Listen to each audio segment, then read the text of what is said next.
මට ඕනුණා අපේ අම්මට පොඩි සර්ප්‍රයිස් එකක් දෙන්න. හැබැයි ඒකෙන් උනේ මම සර්ප්‍රයිස් වෙච්ච එක. thank you මේ වචන ටිකට. මම ඔයාට ආදරේ. කප්ටුක එකෙන් කතා කරන්නේ මිස්කී දුවයි වෙලා තියෙන්නේ.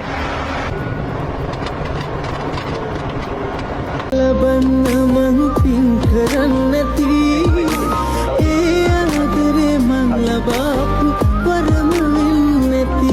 අපි දිහා බලාගෙන ඇති අම්මේ ස්තුතියි. ඔයාලට දීර්ඝායුෂ ආදරේ අම්මේ.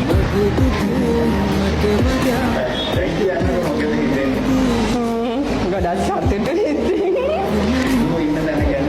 දුව ඉන්න තැන ගැන ගොඩක් සතුටුයි.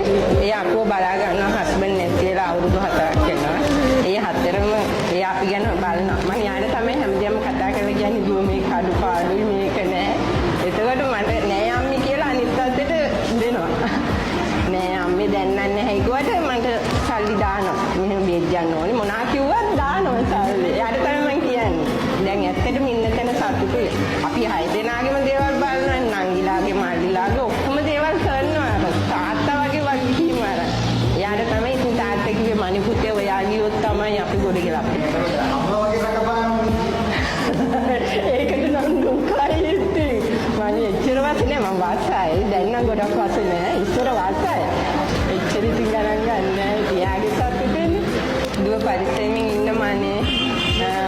ඔයා කරන හැමදේම සතුටු වාගේ දේවල් හැමදේම ඔයා හොඳින් කරගත්ත. ඔය අපිටත් බලනවා මල්ලිලාගේ නංගිලාගේ දේවලුත් හොඳට බලනවා.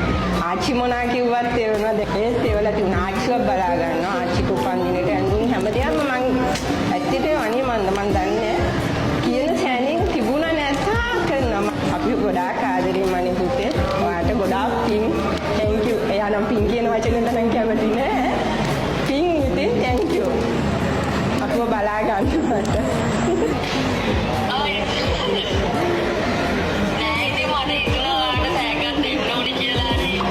thank you අනේ.